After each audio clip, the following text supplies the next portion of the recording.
Merhaba arkadaşlar, Fal kanalıma hoş geldiniz. Yurt içinden, yurt dışından beni takip eden tüm güzel kalplere kocaman sevgiler gönderiyorum. Kanalıma ilk kez gelen, bugün ilk kez karşılaşılan sevgili arkadaşlar, sizler de hoş geldiniz. İyi ki geldiniz diyorum. Burada fincanımızı birlikte açıyor. Telvelerin oluşturduğu sembollere ve enerjilere bakarak keyifli bir fal yolculuğuna çıkıyoruz. Şimdi eğer ilk defa karşılaşıyorsanız kanala göz atmayı ve yeni fallar için takipte kalmayı unutmayın.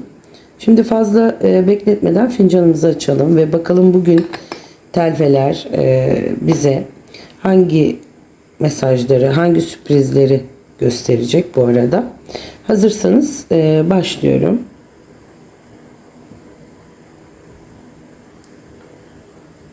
Evet. Fincanımızda laflar. Bakın laflar bunlar arkadaşlar, sıçrayanlar.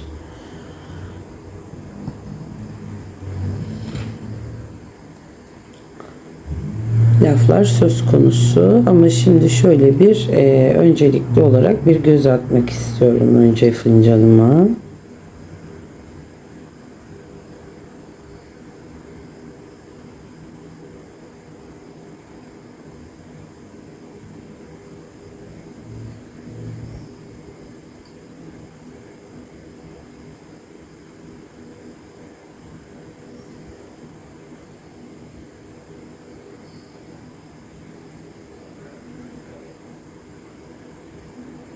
Evet.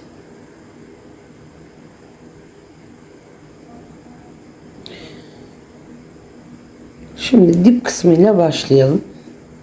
Arkadaşlar, burada ilk dikkatimi çeken şey şuradaki deniz atı oldu. Sabır, dayanıklılık ve sakin ilerleyen bir süreç simgeliyor. Yani bazı konular hemen sonuçlanmasa bile adım adım ilerleyen ve sonunda karşılığını bulabilecek bir süreç var burada. Şimdi dip kısmında çıkması bunun biraz daha derinde kalan, geçmişten gelen ya da uzun zamandır beklenen bir konuya işaret ettiğini düşünüyorum ben. Şimdi deniz atının çevresinde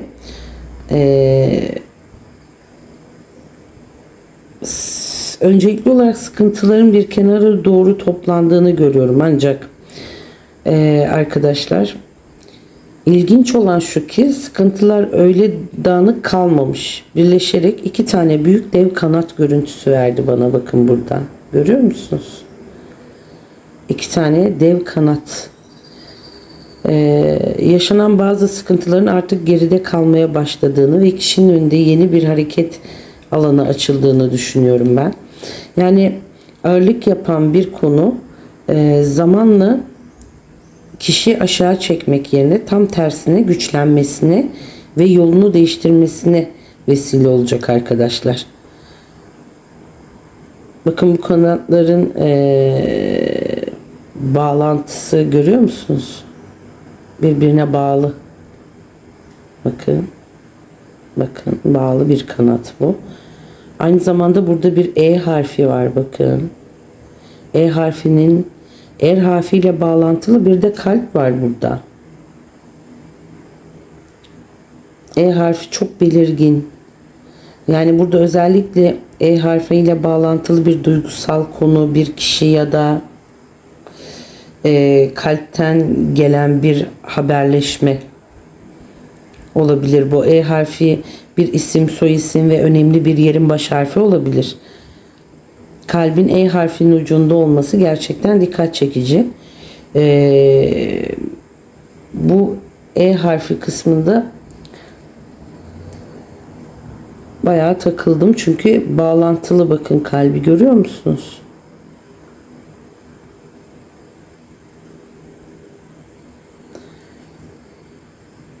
Kanatların bir tanesi fincanın alt kısmında çok büyük bir kuşun gövdesini oluşturmuş bu arada. Bakın şurada. Dev bir kuş var burada. Bakın ağzında, gagasında daha doğrusu çiçek ya da çiçekli bir dal görüyorum. Bu bana daha çok çiçeği andırdı ama bu görüntü haber, güzel bir gelişme, duygusal bir yaklaşım hissi verdi. Yani sanki bir şey uzaklardan geliyor ve haber beraberinde güzel bir mesaj taşıyor gibi. Bakın burada da bir E harfi var, görüyor musunuz? Bakın hem burada hem burada. Yani çok güzel çıkmış arkadaşlar bu fal. Güzel bir gelişme, duygusal bir yaklaşım.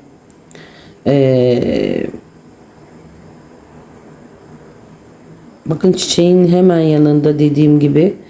Bakın burada bir süliyet daha var. Şimdi bu iki harfin tekrar çıkması arkadaşlar falın içinde harfiyle bağlantılı bir kişiye özellikle dikkat etmemiz gerektiğini düşünüyorum ben. Daha da ilginç olanı koşarcasına bu dev kuşa doğru gelen bembeyaz bir süliyet var bakın. Görüyor musunuz ayakları, kolları, kafası ve bakın burada.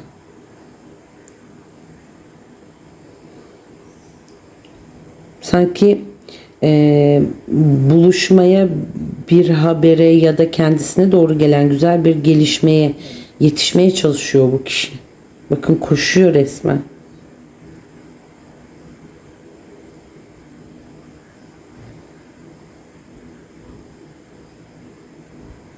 Bakın burada Y, T arkadaşlar. S. Yani bu harflerde belirgin bir şekilde burada gözüküyor. Ama E harfinin, büyük E harfinin 2 tane çıkması benim dikkatimi çekti arkadaşlar. Siz de buraya dikkat çekebilirsiniz. Şimdi koşan sülliyetin bu koşan sülliyetin burada deniz atıyla bağlantılı bakın bir yolu var. Görüyor musunuz? İncecik bir yol bu. Bu deniz atıyla bağlantısı olduğunu düşünüyorum. Çünkü ayak ucundan başlayan incecik yol ve bu yol aşağı doğru ilerliyor. Fincanın dibindeki deniz atına bağlanıyor. Bence önemli çünkü deniz atıyla gördüğümüz sabır ve zaman isteyen konu şimdi bu sülliyetle birlikte hareket kazanıyor. Bu bir sürece dönüşüyor. Üstelik yol yalnızca ayak kısmında değil, kol tarafından da açık arkadaşlar. Bakın ayak kısmından giriyor ve kol tarafından da açılıyor bu yol.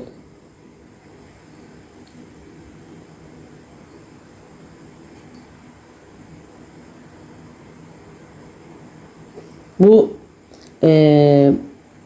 fal geneli olarak söylersem önün tamamen kesilmediğini, aksine bir konuda iletişim, hareket ve bir buluşma ihtimalinin açık olduğunu düşünüyorum ben. Sanki bu kişi geçmişten beri bekleyen bir konuya doğru adım adım ilerliyor.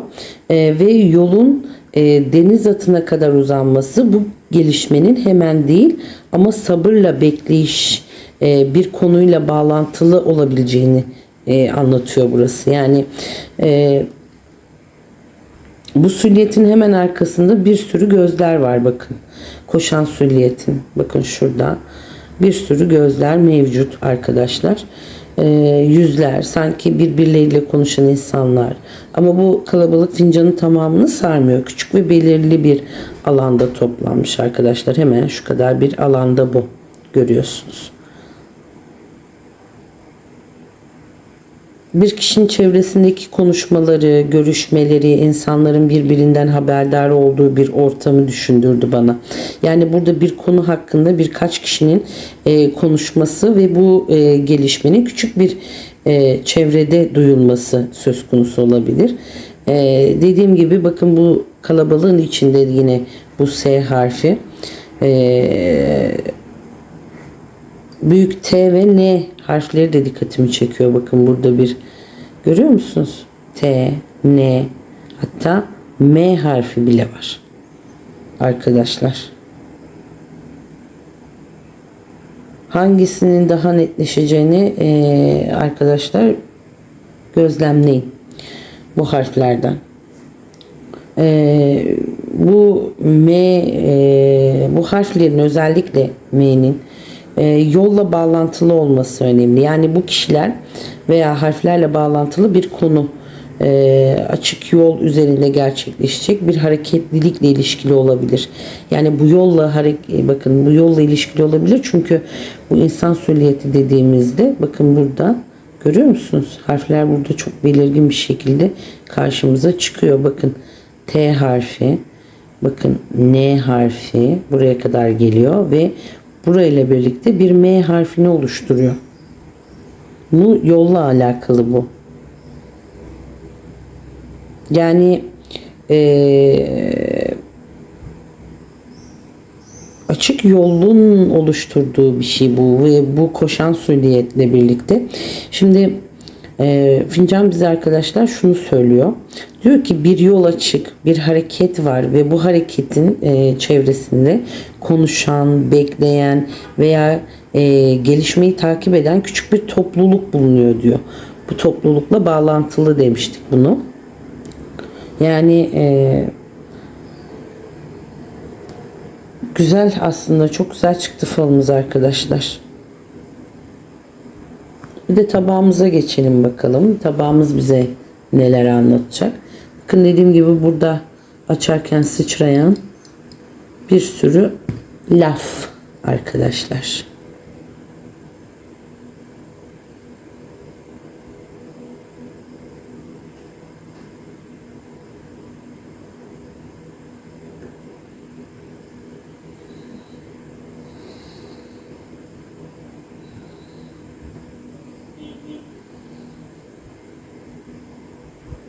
Tabağımızda burası, evet, açılıyor arkadaşlar bu arada.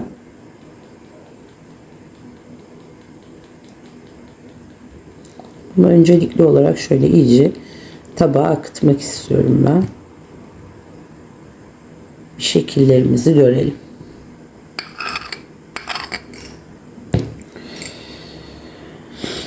Evet.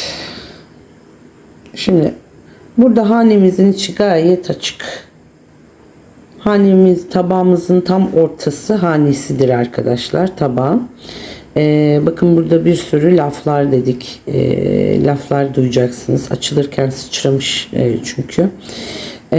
Tabağın, hanenin ortası aydınlık, güzel. Dediğim gibi burada sadece bir tarafa yoğunlaşmış telveler. Diğer tarafta ise çok aydınlık, ferah, konu laflara yönelik ferah, güzel laflar bunlar aynı zamanda. Şimdi telvelerin bir tarafa toplanıyor olması arkadaşlar, bir rahatlama, bir ferahlama görüntüsü bu. Yani bu sıçrayan telvelerle ya da damlacıklarla bir konuşma var. Bu da sanki tabağa yayılmış. Yani yakın zamanda duyacağınız sözler, konuşmalar ve size ulaşacak haberler ön planda burada. Ama güzel tarafı, lafların bulunduğu alanın çevresi aydınlık ve kapalı değil. Aksine ferah. Bu nedenle ben bunları bu konuşmaların ardından gelecek rahatlatıcı ve güzel ve içinizi açacak sözler olarak yorumluyorum. Yani hane tarafında hava güzel arkadaşlar. Bir tarafta yoğunlaşmış bazı konular var ama diğer tarafta tertemiz, açık, ferah bir alan mevcut.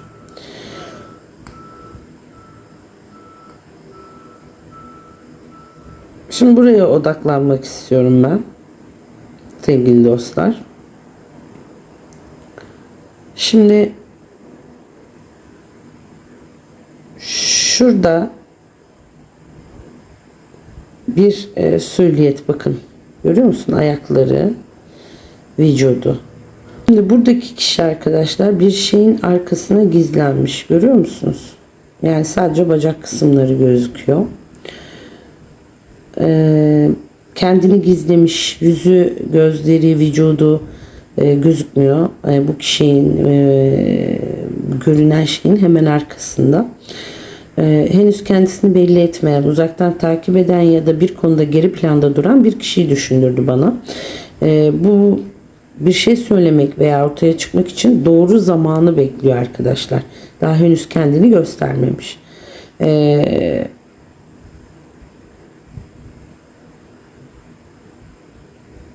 Hatta şöyle söyleyeyim, bakın burada sanki bir el bu kişiyi belinden böyle yakalamış gibi duruyor. Görüyor musunuz? Bakın parmak. Yani bakın burada yine bir süliyet. Dizlerini toplamış. Önünde bir şeyle ilgilenen başka bir kişi bu arkadaşlar. Bakın oturmuş, dizlerini toplamış. Önündeki bir objeyle ilgileniyor. Bu da bana daha içine dönük bir görüntü verdi. Sanki kafasında bir konu var ve onunla uğraşıyor. Bir şeyi çözmeye veya tamamlamaya çalışıyor gibi. İki figürün de ortak noktası kendisinde de hareketten çok bekleme ve düşünme hali var. Biri kendini saklıyor, diğeri ise önündeki meseleye yoğunlaşmış. Arkadaşlar, şimdi bu elinde objeye odaklanan kişi, bunun hemen önünde çok büyük bir Y harfi var. Bakın, görüyor musunuz? Büyük bir Y harfi bu. Bu kadar büyük çıkmış olması figürle bağlantılı önemli bir isim, kişi ya da konunun altını çiziyor burada. Y harfinin hemen altında başka bir sürliyet daha görüyorum. Bu kişi iki dirseğini geriye dayamış, bakın. Uzanmış, bakın kafası, dirsekleri, kol dirsekleri ve ayaklarını da toplamış. Yani ağız kısmına doğru konumlanmış arkadaşlar. Burada sanki üst üste gelen iki ayrı kişi ya da iki ayrı durum var.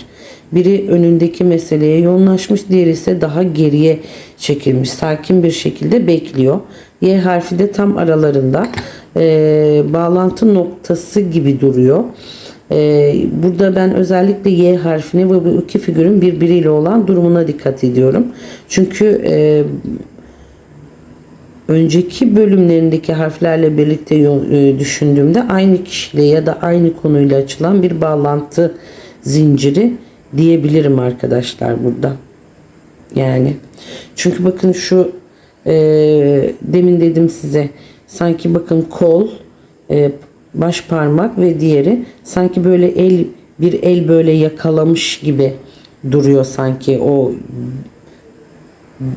evet, büyük bir el bu arkadaşlar. Büyük bir el sanki bu kişiyi yakalamış, elini almak, kontrol etmek veya bir fırsatı yakalamak şeklinde yorumlayacağım. Özellikle elin bu kadar büyük çıkması bu konunun fincanda dikkat çeken bir mesele olduğunu düşündürdü.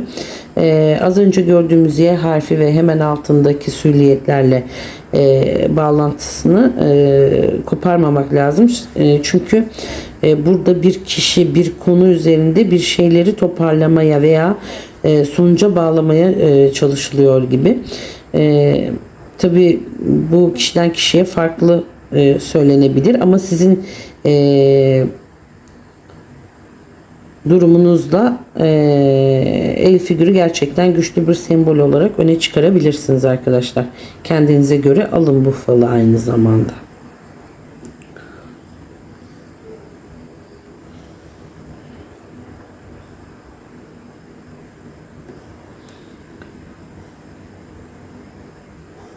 Şimdi fincanın bu bölümünden baktığımda, tabağın bu bölümünden baktığımda arkadaşlar, burada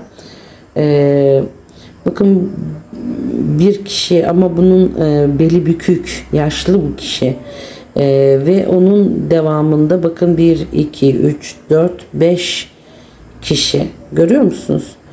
Bu 5 kişi şu anda bu beli bükülmüş kişiye odaklı arkadaşlar. Bu 5 kişi 5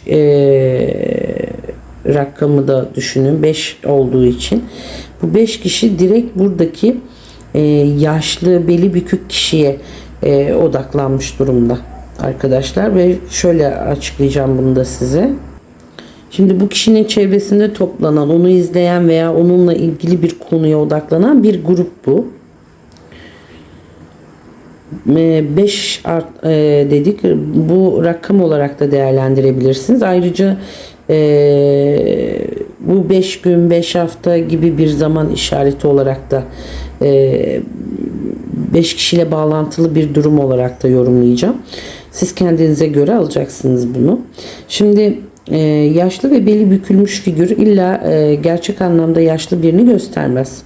Ama geçmişten gelen, uzun süredir taşınan veya kişiyi yoran bir mesele olarak da yorumlayabilirim ben bunu. Ama güçlü görüntü şu arkadaşlar. Bir merkez figür ve onun üzerine yoğunlaşmış 5 kişi. Bakalım bu 5'inin çevresindeki kişiler ve diğer sembollerle bağlantılı olduğunu gösteriyor bana. Yani bu 5 kişi ama hanemizin tabi bu arada aydınlık olması, yani bu 5 kişinin de etrafının gayet temiz çıkmış olması ayrıca arkadaşlar önemli. Bu aşamada bu 5 kişiyle alakalı bunu rakam olarak gün, ay, yıl olarak alabilirsiniz. 5 ayrı konu olarak alabilirsiniz. Bu kendinize göre değerlendirin arkadaşlar. Burada sadece beli bükük olan kişiyle bağlantılı bir durum bu sevgili dostlar. Yani bunu bu şekilde alacağız. Çünkü etrafı da çok aydınlık, kötü bir yorum yok burada. Sadece bu kişiye bağlantılı bir konu, bir durumunuz olduğunu düşünüyorum ben.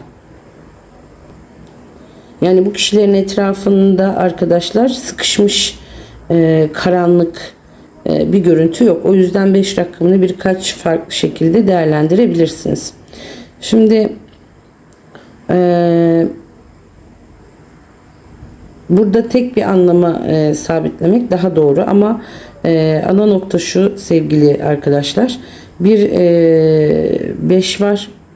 Ortak odağı, bu 5 kişinin ortak odağı beli bükük şeklinde gördüğümüz o kişi. Yani beşli görüntüsü kendi başına olumsuz bir sembol olarak değil, o kişilerle bağlantılı bir konu ya da gelişme olarak söylüyorum. Ve etrafındaki aydınlık alan da bunu destekliyor. Burada kötü bir tablo değil.